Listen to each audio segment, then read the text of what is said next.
Baik, Assalamualaikum warahmatullahi wabarakatuh. Perkenalkan, nama saya Siska Priscilia Erita dengan NIM 20140013. Di sini saya akan mempresentasikan tentang data statistik pada mata kuliah statistik yang diampu oleh Ibu Nurul Widya SSI. Baiklah, saya tidak akan memperpanjang kata-kata, langsung saja saya akan mempresentasikan tentang data statistik.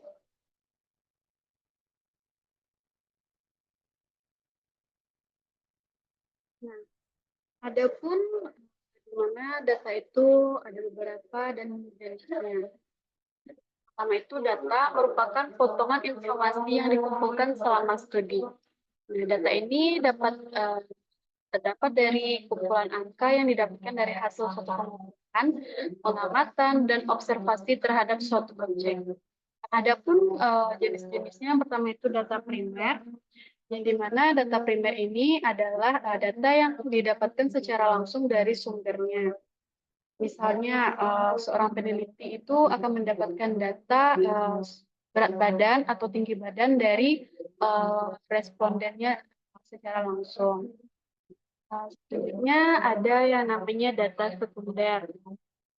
Data sekunder ini adalah buah data yang didapatkan melalui pihak-pihak tertentu atau pihak lainnya yang diketahui oleh pihak tersebut. Contohnya itu peneliti ingin mengetahui kadar darah ibu hamil di desa A, maka peneliti tersebut akan mendatangi puskesmas di desa A tersebut untuk mendapatkan data kadar darah pada ibu hamil yang berobat di puskesmas tersebut.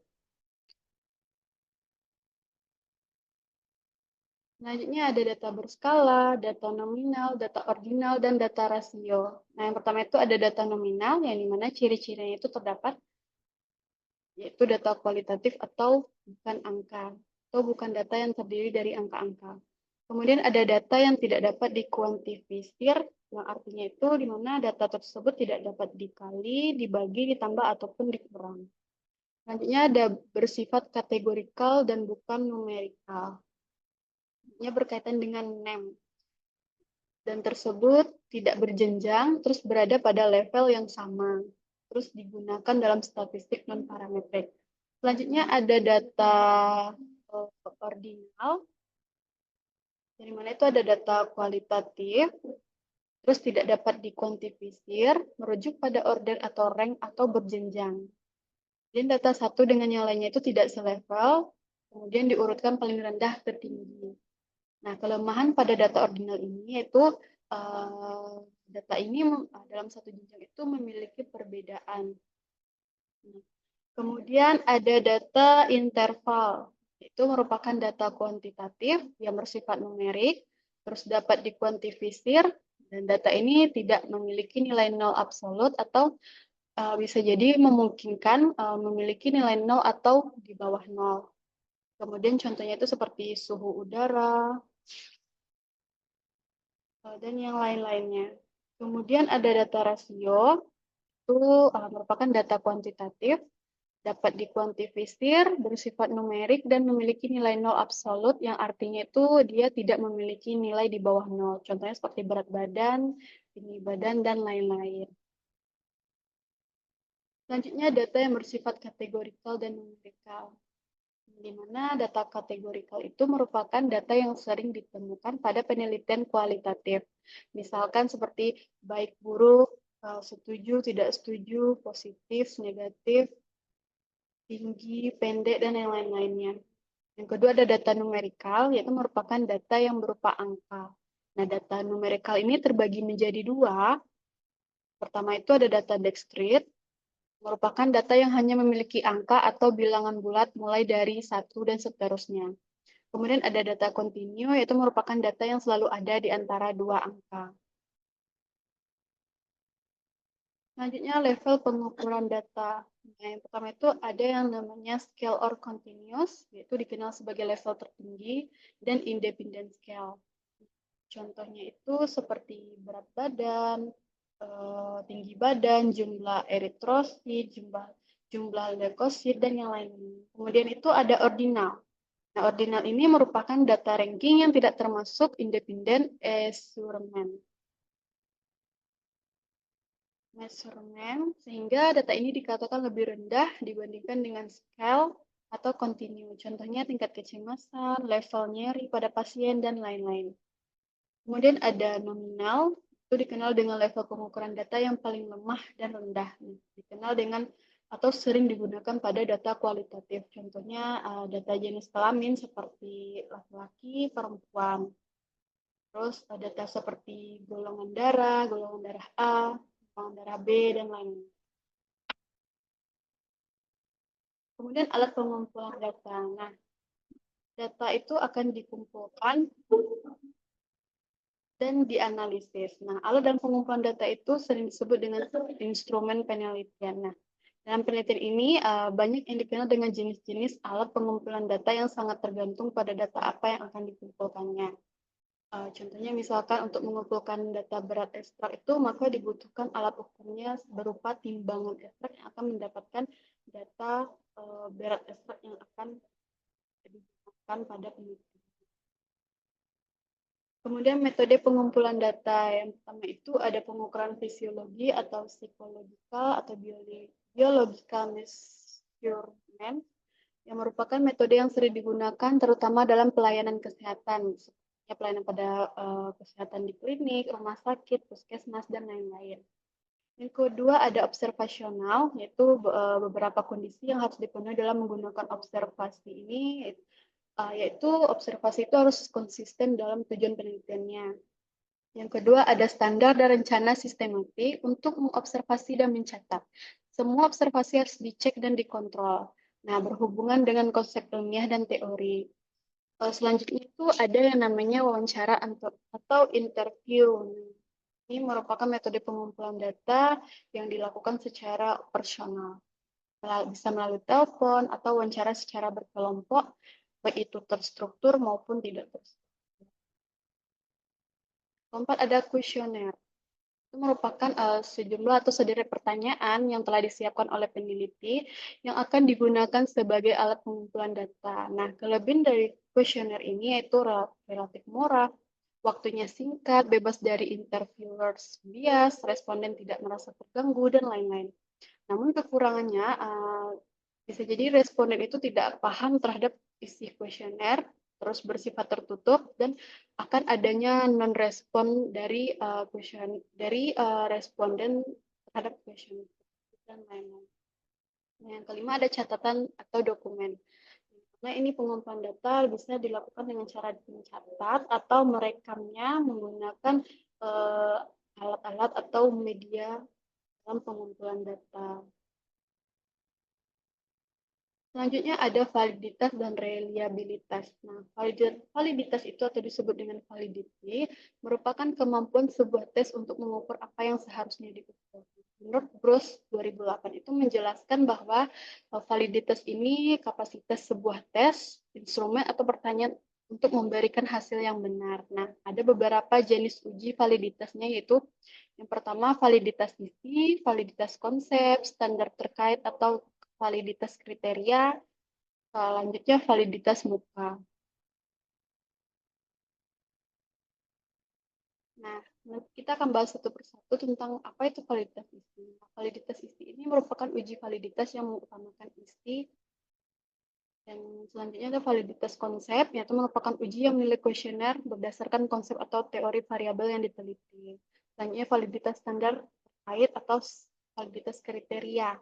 Nah, itu terdiri dari konstruen validity dan predictive validity yang merupakan suatu uji yang mengkorelasikan skala dengan skala yang lainnya dan mengukur kira-kiranya sama dengan yang biasa dilakukan atau yang diukur. Predictive validity itu merupakan uji instrumen yang mengkorelasikan kuesioner dengan perilaku yang diprediksi dapat terjadi pada waktu yang akan datang. Dan ini ada validitas muka atau face validity, yaitu dilakukan dengan dasar kajian secara subjektif. Menurut Bring 2006, validity ini dianggap paling jelas dan paling lama. Nah, selanjutnya ada reliabilitas atau reliability. Nah, merupakan suatu teknik yang menjelaskan bahwa apakah hasil yang yang diukur secara berulang pada objek yang sama itu akan memberikan hasil yang konsisten setiap saat. Itu ada beberapa reliabilitas ini. Yang pertama tes reliability, di mana itu pengukuran menggunakan instrumen yang sama dilakukan sebanyak 2 kali pada orang yang sama, namun pada waktu yang berbeda. Selanjutnya ada parallel forms reliability, yaitu pengukuran instrumen menggunakan alat yang sebetulnya sama, namun kalimat atau pertanyaan yang digunakan pada dua instrumen tersebut berbeda atau hampir mirip, tapi memiliki maksudnya yang sama. Contohnya itu misalnya berapa lama saudara mengidap penyakit ini. Nah, adapun pertanyaannya tahun berapa saudara mulai menderita penyakit ini. Itu adalah sebuah pertanyaan yang berbeda digunakan tapi maksudnya sama, yaitu sama-sama menanyakan kapan atau dari kapan menderita sebuah penyakit tersebut.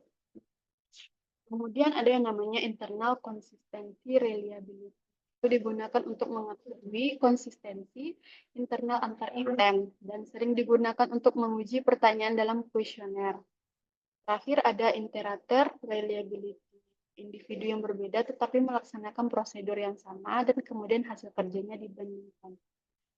Itulah macam-macam hasil dari data statistik dan jenisnya. Dari itu, seorang peneliti untuk mendapatkan dan mengumpulkan data, kemudian menganalisis dan mengolah data tersebut. Baik, selanjutnya saya akan menjelaskan tentang pengolahan data. Yang dimana nanti setelah kita mengumpulkan data, maka data tersebut akan kita olah. Selanjutnya pengolahan data yang dimana data yang akan dikumpulkan melalui suatu proses pengumpulan data atau proses pengolahan data dapat dibagi menjadi beberapa tahap. Itu ada tahap editing, coding, dan tabulasi. Nah, yang pertama itu kita melakukan edit. Tahap ini merupakan proses memeriksa data yang akan dikumpulkan melalui alat pengumpulan data. Nah, pada proses ini, peneliti akan melakukan pemeriksaan terhadap data yang terkumpul. Dan pemeriksaan tersebut dapat mencakup seperti memeriksa data atau menjumlahkan banyaknya data-data yang telah lengkap dengan jawabannya atau mungkin pertanyaan yang belum terjawab.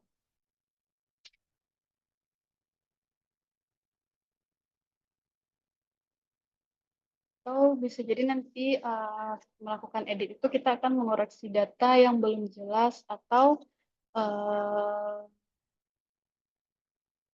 melengkapi data yang kurang dan memperbaiki data-data yang akan kita olah. Kemudian itu ada pemberian kode atau coding. Nah, pada pemberian kode ini itu data yang kita dapatkan akan kita beri kode seperti contohnya pada data jenis kelamin, yaitu laki-laki itu biasanya atau diberi kode angka 1 dan perempuan diberi kode angka 2 dan lain-lain. Selanjutnya ada melakukan tabulasi, yaitu merupakan suatu penyusunan data yang akan mempermudah dalam menganalisis data secara statistik. Nah, baik menggunakan statistik deskriptif maupun statistik inferensial. Nah, tabulasi ini itu sering dilakukan biasanya dengan cara manual atau menggunakan software. Nah, yang pertama itu tabulasi data secara manual. Nah, umumnya itu menggunakan sistem tally. Nah, pada metode ini yaitu seperti membuat garis pendek tegak lurus mulai dari frekuensi 1 sampai frekuensi 4. Nah, apabila garis tersebut masuk ke frekuensi 5, maka dibuatlah garis atau coretan melintang pada keempat garis tegak lurus tersebut sampai berakhirnya frekuensi tersebut. Nah, selanjutnya itu ada tabulasi data menggunakan teknologi komputer. Nah, ini merupakan suatu pengolahan data menggunakan sebuah aplikasi atau software. Ya, dan itu yang paling umum digunakan dalam pengolahan data. Nah, tabulasi menggunakan komputer itu dilakukan dengan cara memasukkan data yang telah diberikan, baik itu kategorikal maupun numerik. Nah, adapun beberapa cara yang digunakan dalam tabulasi data menggunakan teknologi komputer ini. Contohnya misalkan menggunakan Microsoft Excel, SPSS, dan lain-lain.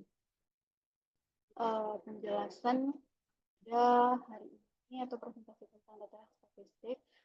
Sekian dari presentasi saya. Kalau ada salah, saya mohon maaf. Wassalamualaikum warahmatullahi wabarakatuh.